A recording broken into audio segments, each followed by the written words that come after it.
If you are a midlife woman who is feeling overwhelmed by the avalanche of information coming at you in terms of all the things you could or should be doing to improve your health and well-being, you have come to the right place. This podcast today is for you. This is going to sound like a big promise, but in today's episode, I am going to break down the midlife health equation into just two simple parts. That's right, two simple parts. Now, simple is not always easy. So I am going to take this a little bit further and teach you some very specific steps you can take to implement this equation into your own life. So if that sounds like it would be useful to you, stick around because that's where we're headed. Welcome to the Grace and Grit podcast, made for women who want their healthiest years to be ahead of them, not behind them. Join your host, Courtney Townley, right now as she breaks down the fairy tale health story you have been chasing all of your life into sensible action steps and lasting change.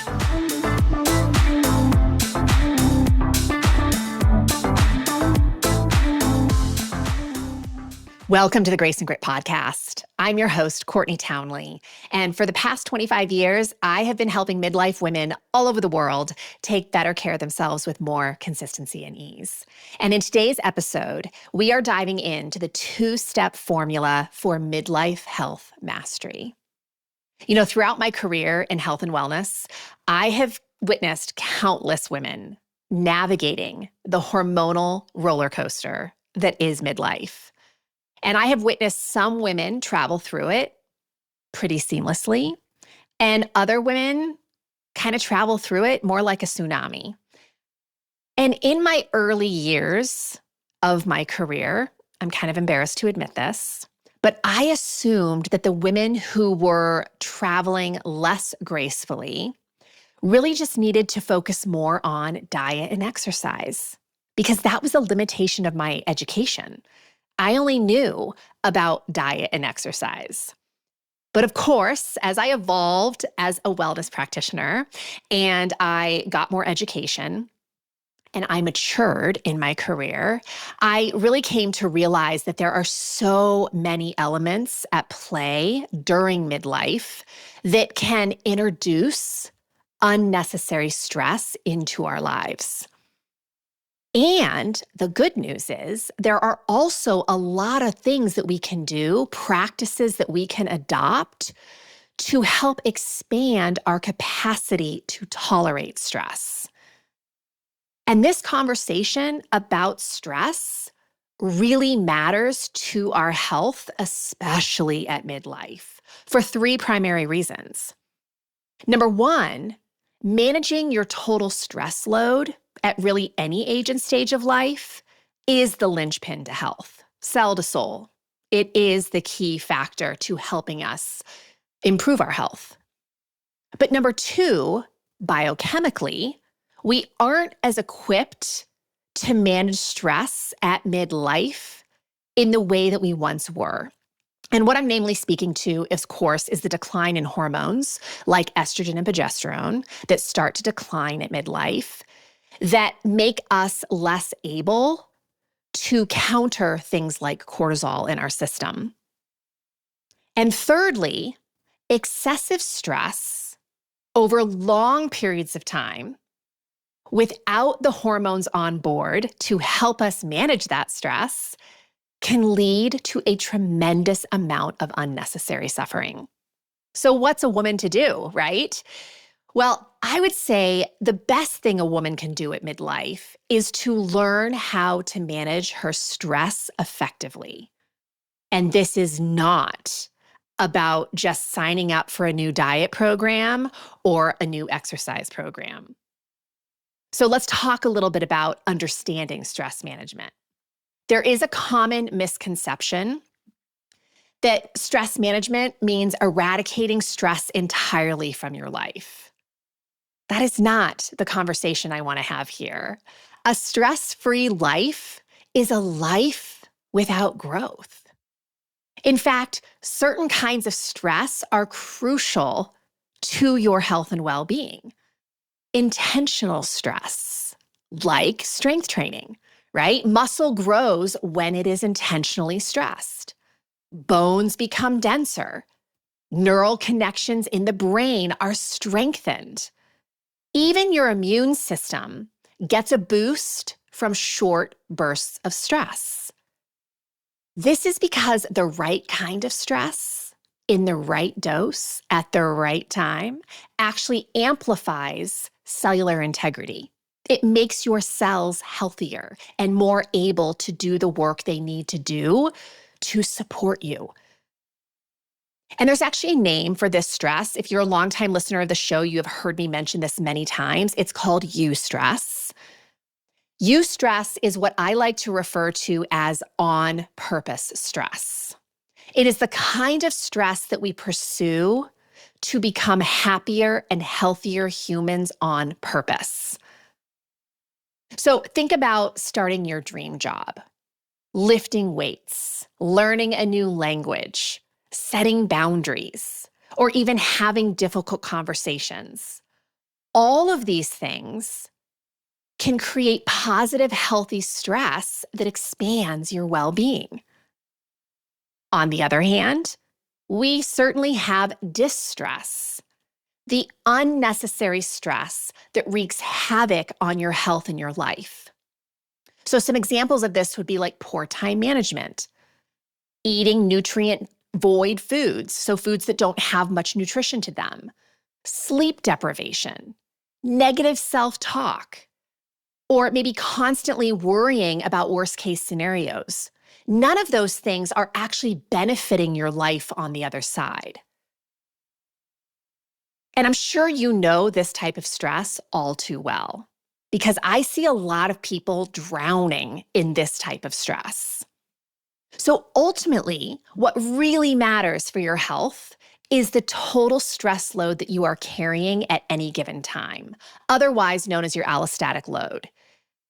And this refers to the culmination of all the wear and tear that chronic stress puts on both your mental, physical, and emotional health. So it's really time that we ditch this really old equation that honestly never worked that well of less food and more exercise to improve the health of a woman, especially at midlife. This formula has led to so much burnout and frustration for way too long. So what is the new equation that I'm referring to? This simple two-part equation that I alluded to at the start of this podcast? Well, it's really simple. And I'm going to repeat it because I want you to really sear this on your brain because it is a game-changing formula. Midlife health mastery really boils down to these two things. Number one, remove unnecessary stressors from your life. And number two, expand your capacity to tolerate stress. Like I said, I'm going to repeat that so you sear it on your brain. The two-part process to midlife health mastery, and really life health mastery, regardless of your age, is number one, removing unnecessary stress from your life. And number two, expanding your capacity to tolerate stress. One without the other will not create health. So let's talk about these two so we're really clear on what these two categories are. Number one, removing the unnecessary stress. What exactly is unnecessary stress? Well, I would say that it's any stress that breaks you down unnecessarily. There's no benefit on the other side. The distress of your life. Some examples, this is not an exhaustive list, just some examples. Like I said before, a nutrient void diet. So not having much nutrition in your diet. Too much or too little exercise. Lack of adequate rest and recovery. Dehydration. Poor boundaries or lack of communication skills. Ignoring or avoiding your emotional landscape. Having really negative self-narrative. Having too few hormones on board. An especially relevant thing in the age of HRT, right? HRT is becoming a much bigger conversation now that we've debunked a lot of misunderstanding of HRT. Taking on too much too fast in order to change your life in some way can absolutely be distressing. Unresolved trauma can absolutely be distressing. So removing or reducing these kinds of stressors will go a long way in helping you to restore your health, quite literally cell to soul. So what do we mean by the second part of that equation? Expanding your capacity for stress. Well, what we're talking about is building practices that fortify and basically make you stronger. They fortify you and they make you stronger. So some ways to build this kind of capacity include, like I mentioned earlier, strength training. Leaning into the discomfort of doing things differently, like planning your day or learning to say no. Developing new skills like emotional regulation or parenting your brain, as I like to call it. Practicing nervous system regulation, like breath work or meditation, can actually be a little challenging, right? Uncomfortable in and of itself, but we do it to expand our ability to be with stress. It's not the only reason we do it, it's just one of many benefits. Engaging in activities that help to lower unnecessary stress and build resilience. So they feed each other, right? The things that help us to expand our capacity for stress also help us to reduce unnecessary stressors. And the opposite is also true. As we reduce unnecessary stressors in our life, we also expand our capacity to tolerate stress because we have more resources on board. So how do we actually put this very simplified two-part formula into practice? Because of course, it's incredibly nuanced. So I just want to give you some things to consider to help you implement this in your own life. Number one, it is a very powerful practice for you to start identifying unnecessary stressors in your own life. So what I encourage my own students and clients to do is to really consider all of the things that impact your health story in your life. So this is certainly your mental health, your emotional health, your physical health, your relationship health, the environmental health in which you're inserting yourself most of the time during the day. Where are the unnecessary stressors in those areas? And then we also want to take some time to identify practices that we can start implementing that will expand our capacity for stress. So, what activities do you do to help you fortify your resilience? And you may not have any practices right now. There's no shame in that. Do not beat yourself up about that.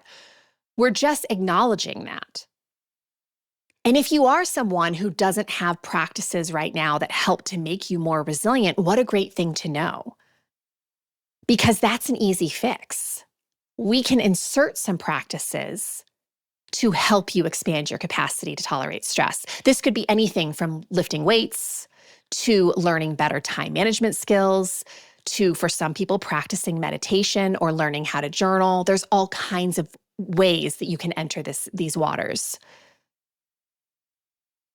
And then once you've done these two things, so again, you've identified unnecessary stressors in your life, and you've also identified practices that you could implement to expand your capacity for stress, you got to pick something to focus on.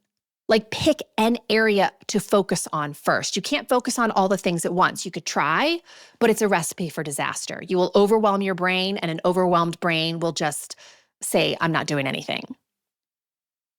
So choose something from either part of the equation, either of those two categories we just talked about. Whether it's removing a stressor from your life or building capacity to handle stress, be very clear on what you are going to focus on. And there's no right answer here. I know that we are conditioned to believe it has to be about diet and exercise. That's not true. Removing any stressor from your life will improve your health.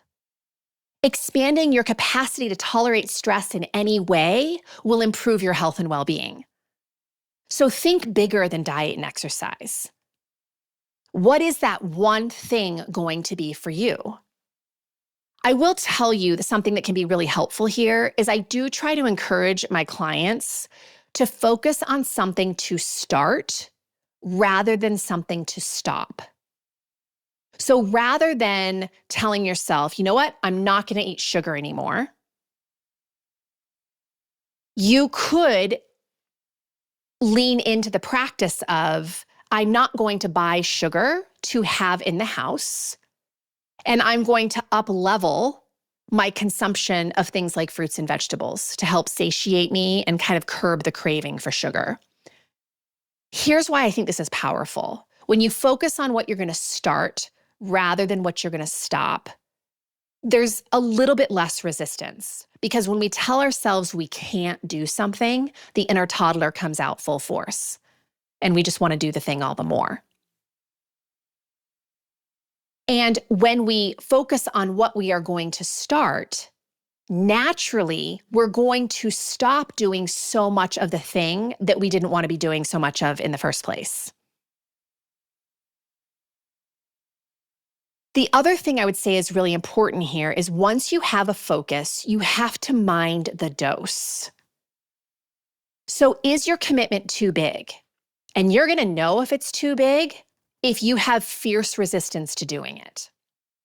So if you make a commitment to starting, I'm going to start walking for an hour every single day. Well, that sounds great because that could definitely improve your capacity to tolerate stress. But an hour every day, if you haven't even been walking for 10 or 20 minutes, is a huge commitment. So based on where you are right now, what actually makes sense? If you've only been walking for 10 minutes, maybe you just add another 10. If you haven't been walking at all, maybe you just commit to walking around the block a few times. I know that seems overly simplified, like, oh, come on, Courtney, I can do so much more than that. Well, prove it to yourself. Prove to yourself that you can keep a small commitment before you start ramping up the commitment, because we want you to win. Winning feels good, and you are going to want to do more of what makes you feel like you're winning. The other thing I would say is give it time. Whatever you commit to in terms of removing unnecessary stress or expanding your capacity to tolerate stress, give it time. Like, commit to the practice of whatever the thing is and give it a solid week or two before you judge it. Because man, we are so quick to judge. And when we judge, we typically throw in the towel way too soon. And then we just jump to the next thing and the next thing and the next thing and the next thing, and all the while building the storyline that nothing works. Well, it's not true that nothing works. What's more true is you're not sticking with anything long enough to actually find evidence that it works. So give yourself a week or two of practicing, experimenting, implementing before you judge it. And then we rinse and repeat. We pick something else that helps to remove stress or expands our capacity for stress. And once we build some proficiency with that, we rinse and repeat, and we rinse and repeat, and we keep stacking in. And what ultimately happens is as you start removing more and more unnecessary stressors, and you start adding in more practices that expand your capacity to tolerate stress, notice how you feel. You will consistently feel better and better. Your cells will perform better. You will have more energy. You will sleep better at night. You will probably have a hell of a lot more motivation to eat well and exercise. But you don't have to start there. And I think that's really important to hear. We always talk about the health equation as if the only entry points are diet and exercise. And it's absolutely not true. And that's why I love reminding my community that really This is the equation we need to be focusing on: removing unnecessary stressors and implementing practices that simultaneously expand our capacity to tolerate stress. And those two things can look like a million different things, not just diet and exercise.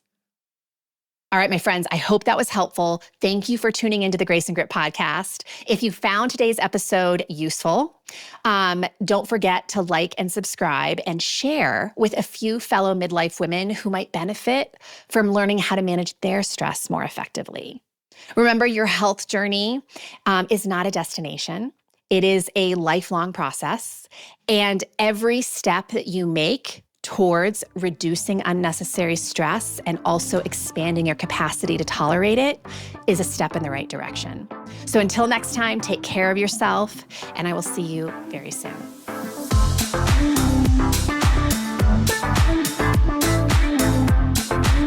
Thank you for listening to the Grace and Grit podcast. It is time to mend the fabric of the female health story, and it starts with you taking radical responsibility for your own self-care.